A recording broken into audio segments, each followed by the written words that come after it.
विद्यार्थियों, आज हम हिस्ट्री ऑफ इकोनॉमिक थॉट या आर्थिक विचारों के इतिहास के अंतर्गत सिस्मंडी के आर्थिक विचारों का अध्ययन करेंगे। सिस्मंडी का पूरा नाम जो है जिया चार्ल्स लियोनार्ड सिस्मंडी था। मई 1773 में उनका जन्म हुआ था और 1842 में उनकी मृत्यु हो गई। अर्थशास्त्र के क्षेत्र में सिस्मंडी का स्थान प्रतिष्ठित अर्थशास्त्र के समाजवादी आलोचकों के रूप में महत्वपूर्ण स्थान रखता है। प्रतिष्ठित संप्रदाय के द्वारा दिए गए आर्थिक सिद्धांतों पर जे.एस. मिल ने जीवन के अंतिम दिनों में आलोचना करनी प्रारंभ कर दी थी। बाद के विद्वानों ने इसे आधार मान करके प्रतिष्ठित अर्थशास्त्र की आलोचना प्रारंभ की थी। सिस्मंडी एक काल्पनिक समाजवादी था। वो रिकार्डो, माल्थस, जेबीसे का समकालिक था, परंतु उसने जो आर्थिक विचार दिए उनसे लगता है कि वह पूर्ण रूप से समाजवादी विचारों में विकसित हो चुका था। कुछ लोग सिस्मंडी को समाजवादी नहीं मानते हैं क्योंकि वह स्वयं अपने आप को समाजवादी कहलाने के पक्ष में नहीं था, परंतु इतना अवश्य है कि चाहे सिस्मंडी अपने आप को समाजवादी माने या न माने, पर उसके विचार किसी भी समाजवादी से कम नहीं थे। यही कारण है कि सिस्मंडी को समाजवादी विचारधारा की श्रेणी में रखा जाता है।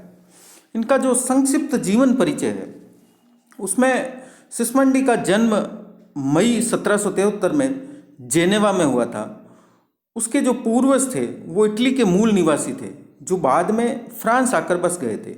कुछ समय के बाद उन्हें फ्रांस से भी जाना पड़ा था और उसके पिता जेनेवा में आकर बस गए थे। वहीं पर सिस्मंडी का जन्म हुआ। सिस्मंडी जो है वो सरकारी पदों पर कार्य करने के साथ साथ इतिहास का भी अध्ययन करने लग गया था। उसने देश विदेश का भ्रमण किया और उस समय की परिस्थितियों से प्रभावित होकर के अनेक विषयों पर उसने लेख लिखे। तो उसकी जो प्रमुख रचनाएं वो इस प्रकार से है: a table of agriculture in Tuscany, commercial riches 1803 में प्रकाशित हुई, new principle of political economy 1819 में, the history of Italian republic इसके 16 वॉल्यूम हैं, द हिस्ट्री ऑफ फ्रांस इसके 31 वॉल्यूम्स हैं और हिस्ट्री ऑफ लिटरेचर इसके 4 वॉल्यूम हैं। जो सिस्मंडी था वो स्मिथ के विचारों से काफ़ी प्रभावित था।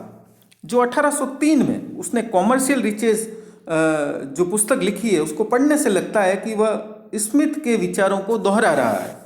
उसने स्वीकार किया था कि जिन लोगों ने स्मिथ की पुस्तक वेल्थ ऑफ नेशंस का अध्ययन किया है उनके लिए मेरी पुस्तक कोई नई बात नहीं होगी, क्योंकि उन्हीं के विचारों को उसने लिया था। उसको इस पुस्तक को लिखने का उनका जो उद्देश्य था वही उद्देश्य था जो स्मिथ का वेल्थ ऑफ नेशंस लिखने का था।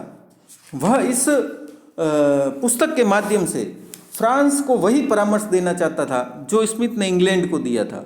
सिस्मंडी 16 वर्षों तक ऐतिहासिक अनुसंधान करता रहा था और उसके बाद उसने 1819 में new principle of political economy नामक पुस्तक का प्रकाशन किया। इस पुस्तक के प्रकाशन के बाद उसकी गणना जो है वो अर्थशास्त्रियों में की जाने लगी। सिस्मंडी ने अपनी आँखों से 1799 में यानी 1789 की फ्रांसीसी क्रांति तथा नेपोलियन के युद्धों को देखा था। वो ओवेन का घनिष्ठ मित्र था। सिस्मंडी उस समय की आर्थिक व्यवस्था से खुश नहीं था। उसने उस व्यवस्था को बदलने की बात कही थी। उसने अपनी पुस्तक new principle of political economy में प्रतिष्ठित अर्थशास्त्रियों की कड़ी आलोचना की है। तो वह सामाजिक व्यवस्था को सुधारने के लिए सरकारी हस्तक्षेप का समर्थन करने लगा था। जीवन भर नए प्रयोगों व समाज सुधार के कार्यों को करते हुए 1842 में वो मृत्यु को प्राप्त हो गए। सिस्मंडी पर अनेक बातों का प्रभाव था, है ना। इस संदर्भ में प्रोफेसर हेने ने कहा है कि सिस्मंडी का जीवन जो है वो हलचलपूर्ण घटनाओं एवं महान विचारकों के मध्य गुजरा था। फ्रांसीसी क्रांति, नेपोलियन के युद्ध और औद्योगिक क्रांति एवं कारखाना प्रणाली की बुराइयों एवं विभीषिकाओं को उसने स्वयं देखा और अनुभव किया था। 1819 के समय यूरोप में, विशेषकर इंग्लैंड में आर्थिक प्रगति के साथ साथ भूख, आर्थिक असमानता तथा नैतिक पतन का तांडव नृत्य हो रहा था। तो कुल मिलाकर ये सब बातें मानव सुख में कमी कर रही थी। आर्थिक विकास की नई नई धारणाओं के कारण औद्योगिक केंद्रीकरण हो रहा था। औद्योगिक केंद्रों पर श्रमिकों की सुख सुविधाओं का विशेष ध्यान नहीं रखा जा रहा था। अति उत्पादन एक सामान्य सी घटना बन गई थी तथा फैक्ट्री का जीवन नारकीय हो चुका था। श्रमिकों से 18-18 घंटे तक काम लिया जाता था। श्रमिक व दलित वर्ग को अपनी आजीविका चलाने में भारी कठिनाई हो रही थी। श्रमिकों को मिलने वाला वेतन बहुत ही कम था। इन सब कुव्यवस्थाओं से सिसमंडी बहुत ही कुपित हुआ और उसने लोगों का ध्यान इस व्यवस्था में सुधार लाने के लिए आकर्षित किया। एक और स्मिथ का वो प्रशंसक था तो दूसरी ओर रॉबर्ट ओवन का मित्र भी था। यूरोप के महान दार्शनिक, इतिहासकार व अर्थशास्त्रियों से उसका परिचय था। वह उनसे अनेक विषयों पर चर्चा करता था। उनके विचार का तो प्रभाव उस पर पड़ा ही, साथ ही साथ उसने अनेक राजनीतिक, आर्थिक और सामाजिक उथल पुथल को देखा था। फ्रांस की क्रांति हो, चाहे कारखाना प्रणाली हो, चाहे औद्योगिक क्रांति हो, इन सभी ने उसको बहुत प्रभावित किया था। फ्रांस में मशीनों का आविष्कार होने से बेकारी बढ़ रही थी और रोजाना के तोड़फोड़ व दंगों ने लोगों का जीना आराम कर दिया था। सिसमंडी को यह आभास होने लगा था कि आर्थिक संकट का कारण पूंजीवादी अर्थव्यवस्था है। आर्थिक संतुलन उन देशों में अधिक है जहां पूंजीवाद विकसित हो चुका है, यानी असंतुलन वहां पैदा हो रहा है जहां पूंजीवादी व्यवस्था है। फ्रांस हो, चाहे इंग्लैंड हो, चाहे इटली हो, आदि देशों का भ्रमण करके वह वहाँ की आर्थिक विषमताओं से परिचित हो गया था। तो जो सिसमंडी के आर्थिक विचार हैं वो लगभग जेएस मिल के विचारों से मेल खाते हैं। तो हम सिसमंडी के आर्थिक विचारों के अंतर्गत लेंगे कि हम जिस प्रकार से जेएस मिल का अध्ययन कर चुके हैं कि जीवन के प्रारंभिक काल में जो मिल था वो परंपरावादी विचारों से ओतप्रोत था, उनसे प्रभावित था, परंतु जीवन के अंतिम दिनों में वो समाजवादी बन गया था। यही बात जो है सिसमंडी पर भी लागू होती है। सिसमंडी ने 1803 में कॉमर्शियल रूल रिचेज नामक जो पुस्तक का प्रकाशन किया, उसमें उसने एडम स्मिथ के विचारों का भरपूर समर्थन किया है। उसने स्मिथ के सहजवाद और आशावाद का भी समर्थन किया था। 1803 के बाद सिसमंडी मौन रहा क्योंकि उसने 16 वर्ष तक अपना पूरा ध्यान ऐतिहासिक अनुसंधान में केंद्रित कर दिया था। 1819 में ये वही समय था जब रिकार्डो इंग्लैंड में संसद का सदस्य निर्वाचित हुआ था। तो उसकी पुस्तक new principle of political economy का प्रकाशन हुआ। इस पुस्तक का दूसरा जो संस्करण है वो 1827 में आया था, जिसमें अनेक स्थलों पर उसने परंपरावादी संप्रदाय की कटु आलोचना की। उसने इस संस्करण में अनेक नए विचारों और सिद्धांतों को भी प्रतिपादित किया। तो इससे हमें उनकी पुस्तकों से जो सिद्धांत पता होते हैं या जो उनके विचार, आर्थिक विचार पता होते हैं, उसमें जो सबसे पहला विचार हम लेंगे अर्थशास्त्र का उद्देश्य और अध्ययन विधि के संबंध में। प्रतिष्ठित अर्थशास्त्रियों में विशेष करके रिकार्डो ने अर्थशास्त्र की अमूर्त शैली का प्रयोग किया था, है ना, डिडक्टिव मेथड का उसने प्रयोग किया था। वे अर्थशास्त्र को धन का विज्ञान मानते थे। सिसमंडी ने प्रतिष्ठित अर्थशास्त्रियों के इस विचार की आलोचना की। उनका ऐसा मानना था कि अर्थशास्त्र का उद्देश्य धन प्राप्त करना नहीं बल्कि मनुष्य का कल्याण करना है। उनके अनुसार यदि हम धन के सामने मनुष्य को भूल जाते हैं या धन को प्रमुख और व्यक्ति को गौण स्थान देते हैं तो हम एक गलत रास्ते पर चलते हैं।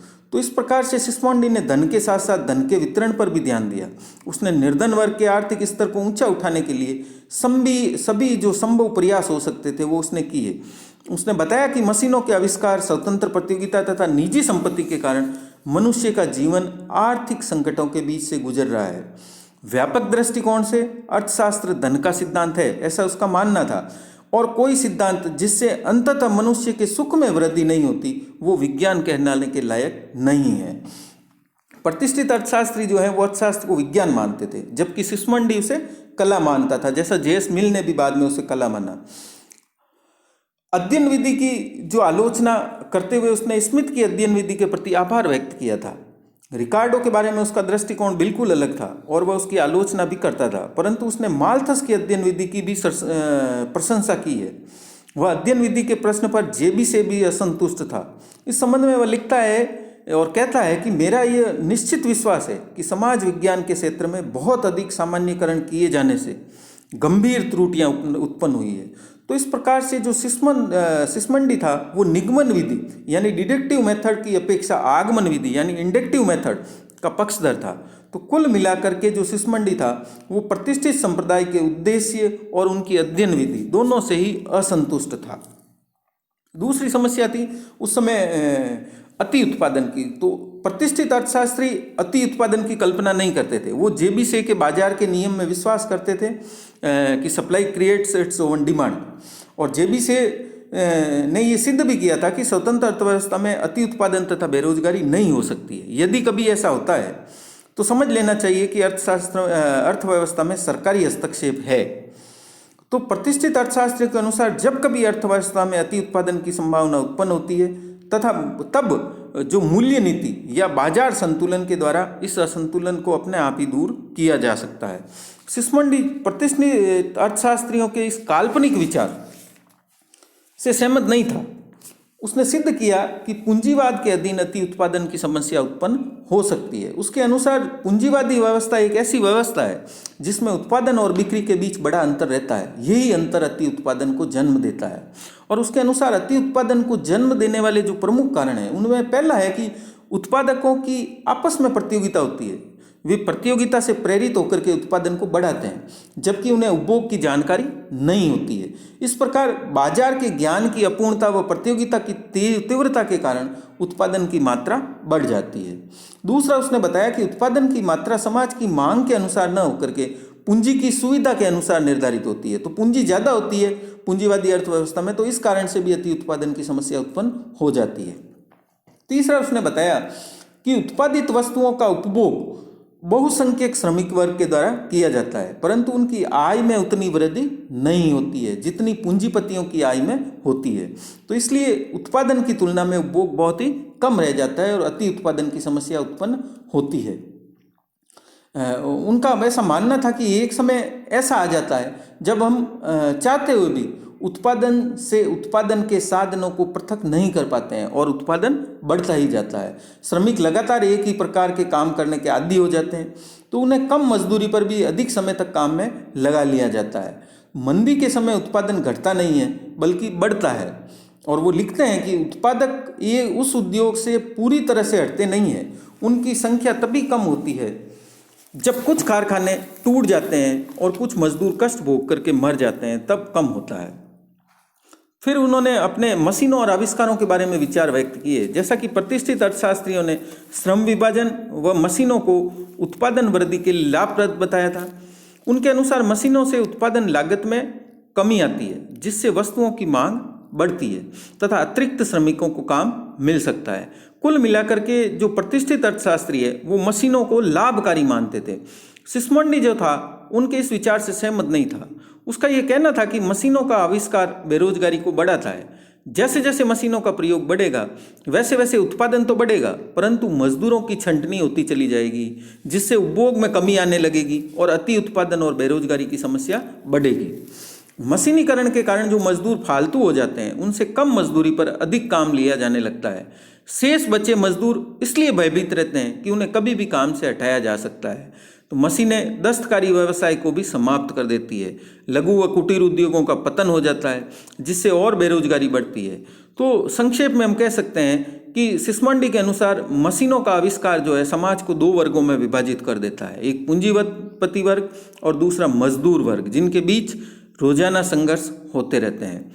मशीनों के दुष्परिणामों के बारे में सिस्मंडी का ये कहना था कि मशीनों के आविष्कार के कारण कुछ श्रमिक बेकार हो जाते हैं, उनकी आपस में प्रतियोगिता बढ़ती है जिससे मजदूरी कम होती है, उनकी क्रय शक्ति में कमी होने के कारण उपभोग घटता है और वस्तु की मांग कम हो जाती है। तो इस प्रकार से मशीनों का कभी कभी उपयोगी होना तो दरकिनार वे तभी लाभदायक हो सकती हैं जबकि उनका प्रचलन आय के बढ़ने के बाद किया जाए और जो लोग बेरोजगार होते हैं उनके लिए पहले ही काम ढूंढ लिया जाए। यदि बेरोजगारों को अन्यत्र रोजगार दिया जा सकता है तो कोई भी व्यक्ति श्रम के स्थान पर मशीनों के प्रयोग का विरोध नहीं करेगा। तो सिस्मंडी था वो आविष्कारों का भी विरोधी था, क्योंकि आविष्कारों को धन में वृद्धि करने का एक उपाय मानता था। और वो कहता है कि आविष्कारों से व्यक्ति के ज्ञान, व्यक्ति के सुख एवं उसके स्वास्थ्य में किसी प्रकार की वृद्धि नहीं होती है। आविष्कार श्रमिकों की मांग को घटा देते हैं और अंत में बेरोजगारी को बढ़ाते हैं। सिस्मंडी केवल उन्हीं आविष्कारों को अपनाने के पक्ष में था जो मानव कल्याण में वृद्धि कर सके, मांग को बढ़ा सके और बाजार का विस्तार कर सके। वो आविष्कारों का विरोध इसलिए करता है कि उसने श्रमिकों के रोजगार, आय तथा रहन सहन के स्तर में जो है उससे कमी आ जाती है। वह श्रमिकों के प्रति बहुत ही संवेदनशील दिखाई देता है। यहाँ उसके जो विचार हैं वो हमें लगता है कि महात्मा गांधी से मेल खाते हैं। तो वो मजदूरों के दुख को दूर करने के लिए आविष्कारों के पक्ष में नहीं था।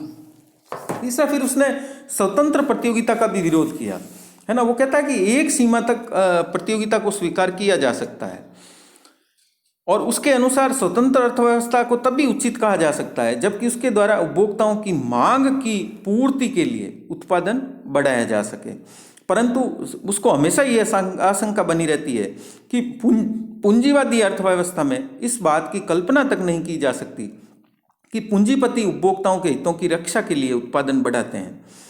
उनके अनुसार स्वतंत्र अर्थव्यवस्था में प्रतियोगिता उत्पादन को इतना अधिक बढ़ा देती है कि उसका समुचित उपभोग नहीं हो पाता है, जिससे अति उत्पादन की स्थिति उत्पन्न हो जाती है। स्वतंत्र प्रतियोगिता मजदूरों एवं शिशु श्रम का शोषण करने वाली होती है। और एक स्थान पर सिस्मंडी लिखते हैं कि कभी कभी साहसी की आय श्रमिकों के शोषण पर निर्भर करती है। लाभ इसलिए प्राप्त नहीं होता कि उत्पादन लागत से अधिक है, बल्कि वह इसलिए प्राप्त होता है कि श्रमिकों को उसके श्रम का पुरस्कार कम मिलता है। तो इस प्रकार से एक उद्योग एक सामाजिक अभिशाप बन जाता है। यहाँ पर जो उसके विचार हैं वो मार्क्स से मेल खाते हैं। सिस्मंडी के इस कथन से या इस बात से ऐसा लगता है कि वह कार्ल मार्क्स से भी आगे बढ़ गया है, क्योंकि वह कहता है कि हम कह सकते हैं कि वर्तमान समाज श्रमजीवी वर्ग के शोषण पर जीवित रहता है, क्योंकि वह उनकी मेहनत के पारिश्रमिक में कटौती कर देता है। उनके इस कथन से और इस विचार से ये हमें अब कोई संदेह नहीं रह जाता है कि वो समाजवादी नहीं थे। तो आगे और वो लिखते हैं कि निसंदेह शोषण होता है। क्या हम धनिकों को गरीबों की लूट करते हुए नहीं देखते हैं? वे उपजाऊ भूमियों से आसानी पूर्वक आय प्राप्त कर लेते हैं, किंतु जो काश्तकार परिश्रम से आय पैदा करता है वह भूख से मरता है और अपनी कमाई का सुख भोग नहीं कर पाता है। तो प्रतियोगिता के कारण उद्योगपति मजदूरों को कम वेतन देकर के काम करवाते हैं, जिसके कारण उनके स्वास्थ्य पर बुरा प्रभाव पड़ता है और कालांतर में समाज के उत्पादक वर्ग की शक्ति क्षीण हो जाती है। सिस्मंडी के अनुसार प्रतियोगिता जो है वो समाज की सबसे बड़ी कीमती पूंजी यानी जो श्रम शक्ति है को थोड़े से भौतिक सुख से वंचित करके बर्बाद कर देती है। नेक्स्ट, फिर उन्होंने जो विचार दिया है वो धन के वितरण एवं उपभोग के महत्व के संबंध में दिया है। जैसा कि प्रतिष्ठित अर्थशास्त्रियों को हम पढ़ चुके हैं, उन्होंने धन के उत्पादन पर विशेष ध्यान दिया था। उनके अनुसार व्यक्ति का जो मुख्य उद्देश्य है वो उत्पादन में वृद्धि करना है। उन्होंने उत्पादित संपत्ति के वितरण एवं उपभोग के बारे में एक भी शब्द नहीं कहा था। सिस्मंडी के सामने मुख्य समस्या उत्पादन को बढ़ाने की नहीं थी, बल्कि उसके वितरण एवं उपभोग के न्यायोचित वितरण की थी। वितरण के संबंध में सिस्मंडी का जो दृष्टिकोण है वह हमें स्पष्ट दिखाई देता है। वह समाज में ऐसी वितरण व्यवस्था लाना चाहता था जिससे समाज को आवश्यक वस्तुएं उपभोग के लिए आसानी से प्राप्त हो सके। उसकी वितरण व्यवस्था उसको समाजवादी होने से नहीं रोक सकी। परिपक्व समाजवादी विचारक के समान ही वो कहता है कि सुबह से शाम तक मेहनत करने वाले श्रमिक को जिस कठिनाई से भोजन प्राप्त होता है वो बहुत ही शोचनीय है। तो इस प्रकार से वो धन के वितरण और उपभोग के महत्व पर जोर देता है, जैसा कि प्रतिष्ठित अर्थशास्त्रियों ने नहीं किया था। प्रतिष्ठित अर्थशास्त्री केवल धन पर जोर देते थे, उसके वितरण और उपभोग के महत्व के ऊपर जोर नहीं देते थे। नेक्स्ट, फिर सिस्मंडी ने लाभ की भी आलोचना की है और उसने बताया कि स्वतंत्र प्रतियोगिता के अंतर्गत लाभ जो है वो श्रमिकों के शोषण का प्रतिफल होता है। तो इस प्रकार से वो लाभ का बहुत ही कटु आलोचक था। लाभ के संबंध में उसके जो विचार थे वो रॉबर्ट ओवेन, संत साइमन, कार्ल मार्क्स से मिलते जुलते हैं। वो पूंजीपतियों, सामंतों और भूस्वामियों को पराश्रित वर्ग में सम्मिलित करता है और कहता है कि वास्तव में उत्पत्ति का प्रमुख साधन श्रम है, शेष पूरा वर्ग उसकी कमाई के ऊपर जीवित रहता है। वो कहते हैं कि लाभ एक प्रकार की बुराई है। सिस्मंडी के लेखों में हमें अतिरेक मूल्य यानी सरप्लस वैल्यू की भी झलक दिखाई देती है, परंतु उसे वो स्पष्ट नहीं कर सका था। उसने लाभ की आलोचना करते हुए भी उसे एक सीमा तक उचित माना है। उनका ऐसा मानना था कि समाज का जो वर्ग बिना परिश्रम के आय प्राप्त करता है उसे पहले किए गए श्रम के बदले में आय प्राप्त होती है और वह उसका स्थायी अधिकार है। अब प्रश्न हमारे सामने ये उठता है कि सिस्मंडी ये क्यों कहता है कि लाभ श्रमिकों की लूट का परिणाम है या लाभ श्रमिकों के शोषण का फल है। तो हम ये कह सकते हैं कि उसका अभिप्राय केवल इतना ही है कि श्रमिक को श्रम के बदले में कम भुगतान किया जाता है। तो इस प्रकार से सिस्मंडी एक और लाभ की आलोचना करता है तो दूसरी ओर वह उसे संवैधानिक भी मानता है। उसके इसी विरोधाभास के कारण कुछ लोग उसे समाजवादी विचारक नहीं मानते हैं। फिर उसका जनसंख्या के संबंध में जो विचार है, उन्होंने अलग से जनसंख्या का कोई सिद्धांत नहीं दिया। उसने जनसंख्या के बारे में कहीं कहीं पर माल्थस से मिलते जुलते विचार जो है अवश्य दिए हैं। सिस्मंडी जनसंख्या के संबंध में जो है उसका जो संबंध है उसने मजदूरी से जोड़ा है। उसका ऐसा मानना था कि जब मजदूरी बढ़ती है तो प्रजनन दर भी बढ़ती है और इससे श्रम की पूर्ति स्वतः बढ़ जाती है।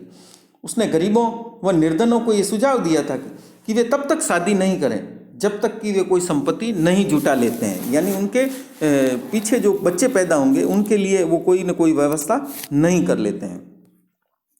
फिर उन्होंने आर्थिक संकट के कारण भी बताए कि किसी भी राष्ट्र में आर्थिक संकट के दो कारण हो सकते हैं। पहला, श्रमिकों के बीच काम पाने के लिए प्रतियोगिता का होना व मजदूरी कम होने के कारण काम करना या कम मजदूरी में काम करना, और दूसरा उन्होंने बताया कि मशीनों का आविष्कार। इस प्रकार से एक वर्ग तो निर्धन का जीवन व्यतीत करता है और दूसरा वर्ग धन संग्रह में लीन रहता है। इस विसंगति के कारण वर्तमान उपभोग में कमी आती है और बेरोजगारी बढ़ जाती है। कालांतर में अति उत्पादन होता है और मजदूरों की छटनी होने लगती है। इस प्रकार से औद्योगिक क्षेत्र में आर्थिक संकट का बीजारोपण होता है। जहाँ तक कृषि श्रमिकों का प्रश्न है, उनकी दशा औद्योगिक श्रम से अच्छी नहीं है। यहाँ भूस्वामी और कृषकों के हित परस्पर विरोधी होते हैं। तो सिस्मंडी का कहना है कि भूस्वामियों की आय निरंतर बढ़ती है जबकि कृषि श्रमिकों की आय में वृद्धि नहीं होती है। कृषि क्षेत्र में भी एक संपन्न वर्ग है और दूसरा निर्धन वर्ग है। तो कुल मिलाकर के मांग बहुत कम बढ़ती है क्योंकि समाज का बहुसंख्यक वर्ग जो मांग बढ़ाता है उसकी आय में वृद्धि नहीं होती है। उपभोग के नहीं बढ़ पाने से पुराने उद्योग नष्ट हो जाते हैं और उपभोक्ता की आय में कमी होने से उपभोग में कमी आ जाती है। इस प्रकार से आर्थिक संकट का जन्म होता है। तो हमने सिस्मंडी के जो आर्थिक विचार का अध्ययन किया है और इससे हमें ये पता चलता है कि वो एक समाजवादी विचारक भी था। संभवतः जो सिस्मंडी है वो ऐसा प्रथम व्यक्ति था जिसने प्रतिष्ठित विचारधारा पर चोट की थी। उसने समाज के उत्थान के लिए एक नया रास्ता अपनाया। वह दलितों का मसीहा था। उसने दलितों के उत्थान के लिए अनेक उपाय बताए। सिस्मंडी का महत्व प्रतिष्ठित संप्रदाय के आलोचकों के रूप में नहीं है, बल्कि उसका महत्व तो उन सुझावों में निहित है जो सर्वजन हिताय सर्वजन सुखाय से संबंधित है। जैसे उसने सरकारी हस्तक्षेप का सुझाव दिया, निजी हित के महत्व को भी जो है स्वीकार किया। वो साम्यवाद को अस्वीकार करता है क्योंकि वो निजी हित को सर्वाधिक महत्व देता है। और उसने कहा कि आविष्कार भी धीरे धीरे किए जाएं, जैसे आविष्कारों की आवश्यकता हो वैसे की जाए। उसने मजदूर संघों की योजना भी बनाई थी, है ना। और उसने ये माना था कि जो मेहनत कश है वही स्वामी होना चाहिए, क्योंकि औद्योगिक विकास ने श्रमिकों और पूंजीपतियों के बीच एक खाई पैदा कर दी है। तो समाज सुधार का प्रथम उद्देश्य ये होना चाहिए कि श्रमिक और स्वामी का भेद समाप्त कर दिया जाए। इसलिए वो किसान के स्वामित्व को स्थापित करना चाहता था। वो प्रचलित मजदूरी प्रणाली को दोषयुक्त बनाना चाहता था। तो इस प्रकार से वो वर्ग संघर्ष की बुराइयों को दूर करने के लिए कृषि एवं औद्योगिक उत्पादन को किसी एक व्यक्ति के हाथों में सौंपने की अपेक्षा मजदूरों के हाथों में सौंपना चाहता था। लघु एवं कुटीर उद्योगों की प्रणाली का भी उसने जो है महत्व को स्पष्ट किया है, क्योंकि वो मानता था कि कारखाना प्रणाली दोषपूर्ण है। तो इस प्रकार से समाज सुधार की जो योजना सिस्मंडी ने प्रस्तुत की गई, लेकिन उससे भी अपनी योजना पर शंका होने लगी थी। तो क्या सिस्मंडी एक समाजवादी विचारक था?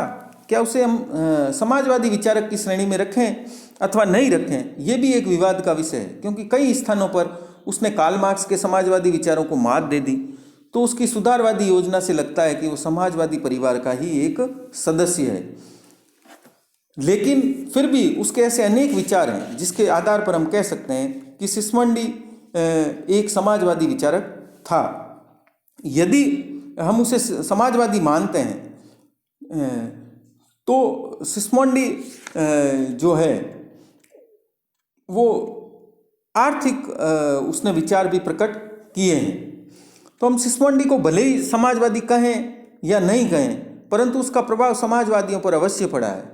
चाहे वो लुई ब्लॉन्क द्वारा प्रतियोगिता के विरुद्ध प्रस्तुत किए गए तर्क जो है, बहुत कुछ सिस्मोंडी से ही ग्रहण किए गए थे। ओवेन तथा कार्ल मार्क्स तो उसके ऋणी ही रहेंगे। मिल ने तो पूरी तरह से सिस्मोंडी का अनुसरण किया है। ओवेन ने उसके आर्थिक संकट का सिद्धांत पूरी तरह से स्वीकार करते हुए कहा था कि सामाजिक प्रगति में केवल धनी वर्ग को ही लाभ होता है। उसके इन विचारों में सिस्मोंडी की आत्मा झलकती है। कार्ल मार्क्स का वर्ग संघर्ष सिस्मोंडी की ही देन है। अतिरेक मूल्य सिद्धांत की प्रेरणा भी कार्ल मार्क्स को सिस्मोंडी से ही मिली थी। तो इस प्रकार से आज हमने जिया चार्ल्स लियोनार्ड सिस्मोंडी के आर्थिक विचारों का अध्ययन किया है।